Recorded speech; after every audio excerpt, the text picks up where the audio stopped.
The very first thing that comes to mind, square-headed females with overly saturated big eyes. The big stereotypical animated girl with blue hair that's ridiculous and spiked. So I think the stereotypical anime characters.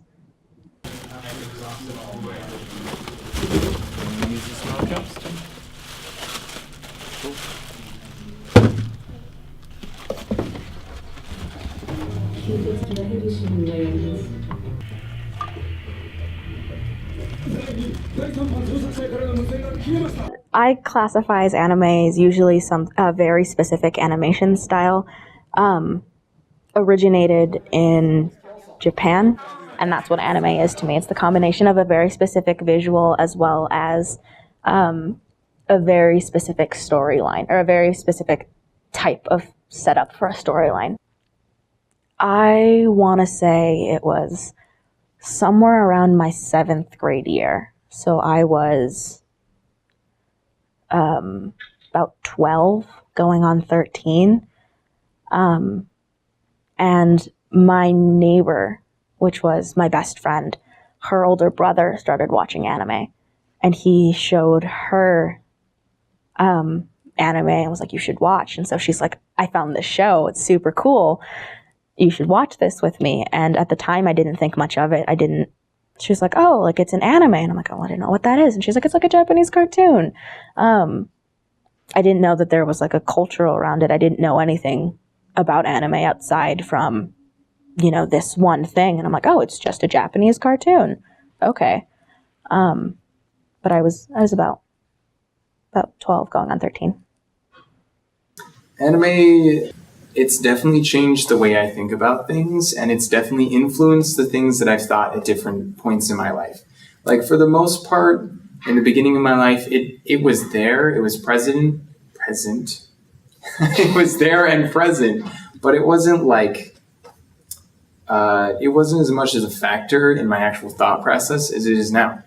Like, nowadays, when I think of a problem, a lot of the time I've seen something similar in an anime. So I think about that. I'm like, that's interesting that thing that I'm dealing with in real life happened in the show as well, or vice versa, that the thing that was weird that happened in the show actually just happened in real life.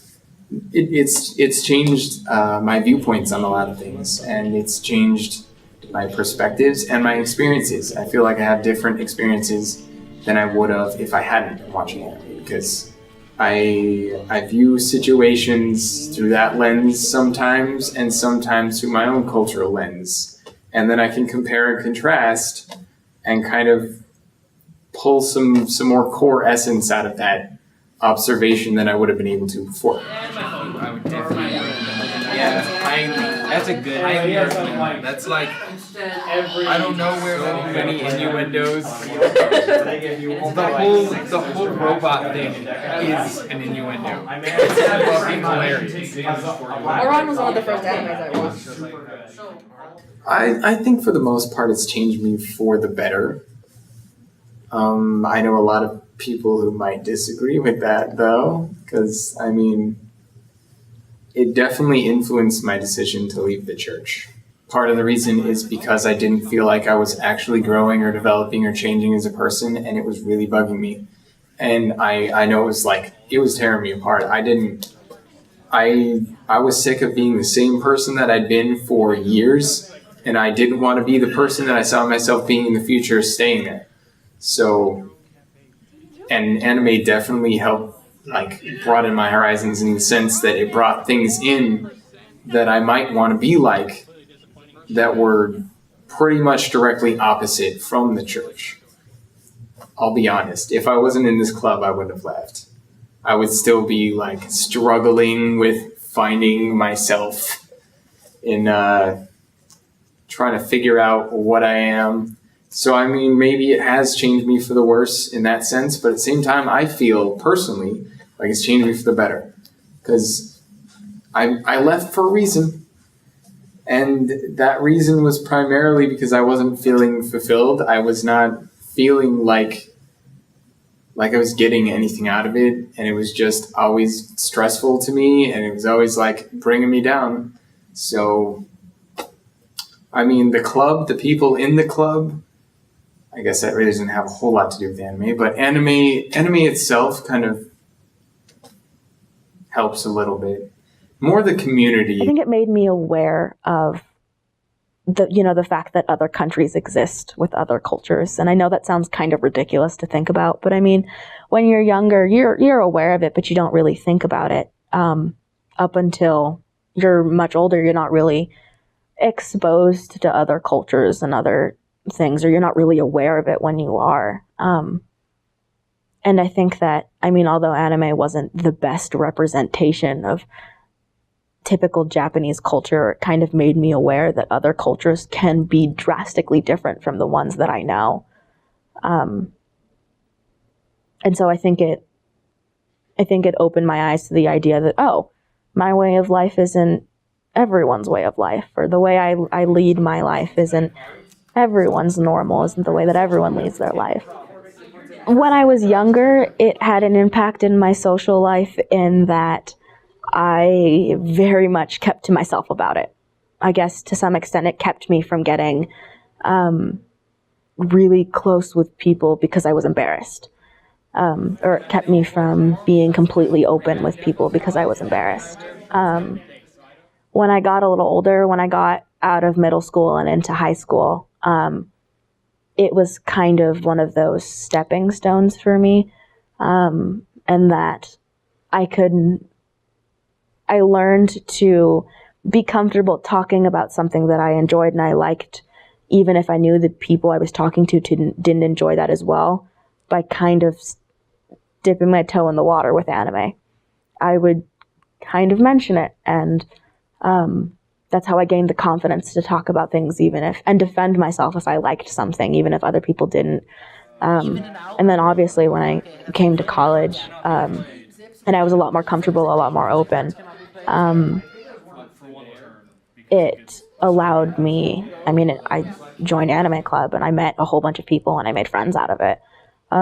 So it's had varying and different effects on my social life depending on where I was in my life. Seriously though, the poster behind me, Gurren Lagann, is the first show that I watched that was like, blew my mind.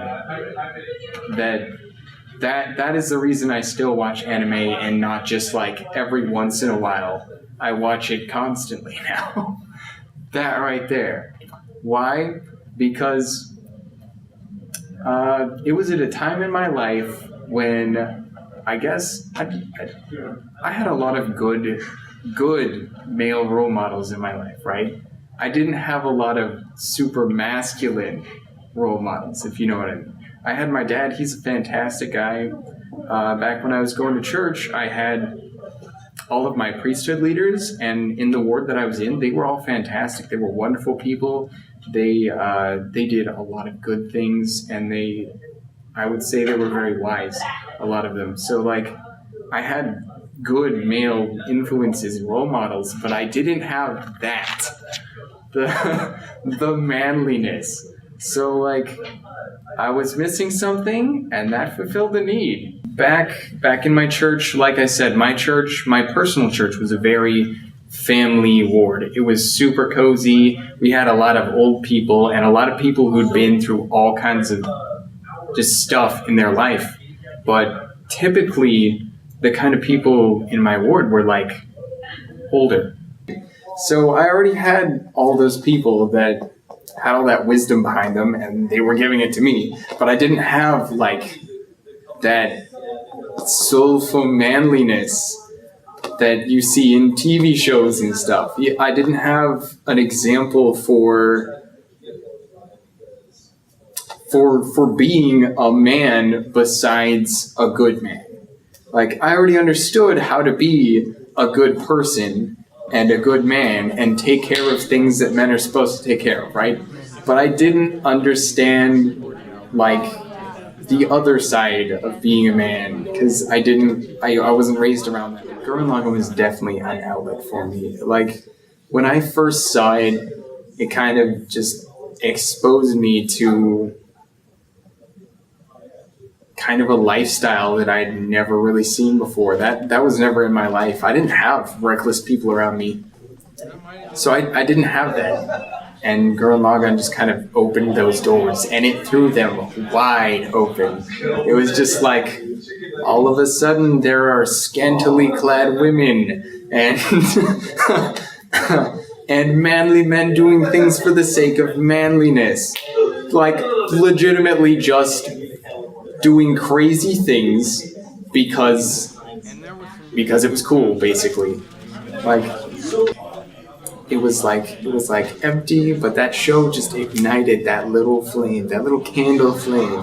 It was just like, yeah, I want to do great things in this world. I don't want to always be the... It kind of changed the way I view things, I guess. Because the goal in that show was like legitimately just to challenge authority at every single point and beat them and win. And that's something that I didn't do, obviously, because I was an okay for obedience child. I didn't challenge authority ever. That was like part of my policy as my childhood. Just like, no, just do what people tell you and you're done.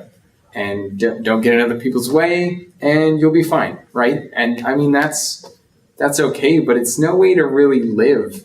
So when I saw that show and I saw these people really living every single moment of their existence to the fullest, even if they were doing dumb things, even if they were like literally had zero chances to win a thing or whatever, they still, gave it a shot, and they gave everything they had into it, right? And that was something that I didn't really have that as a kid, Pick from your abilities and see whatever works best for him. And girl from the other side. Wait, I can use it more than most once. skill. Okay, that's Right. none of that's gonna Yeah, help it's us. each round. Power damage. Mine doesn't do anything yet. I think to some extent, yes. I mean, part of what makes anime and what makes it, I mean, for us, I guess, interesting, for other people, weird and obscure, is that it comes from a different cultural perspective. There are different influences. It's a different audience. It's not catering to the American way. It's catering to the Japanese way. And it just happens to have a following in America.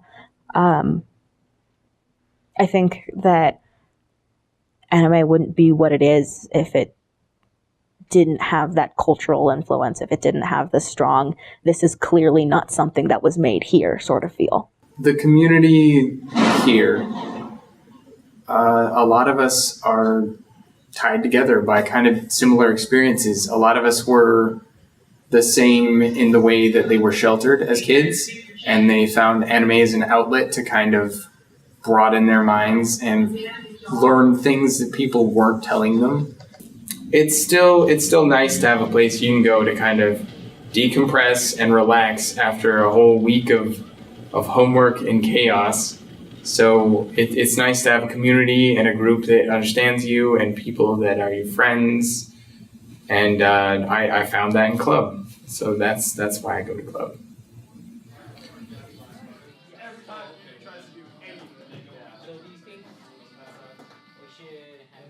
So none of the original series main characters I don't want to bring up any other all the new cards make me play cards and go, like, they're so much better comparatively to the old stuff. So, and then some stuff got banned and some stuff got unbanned because the new stuff is so good.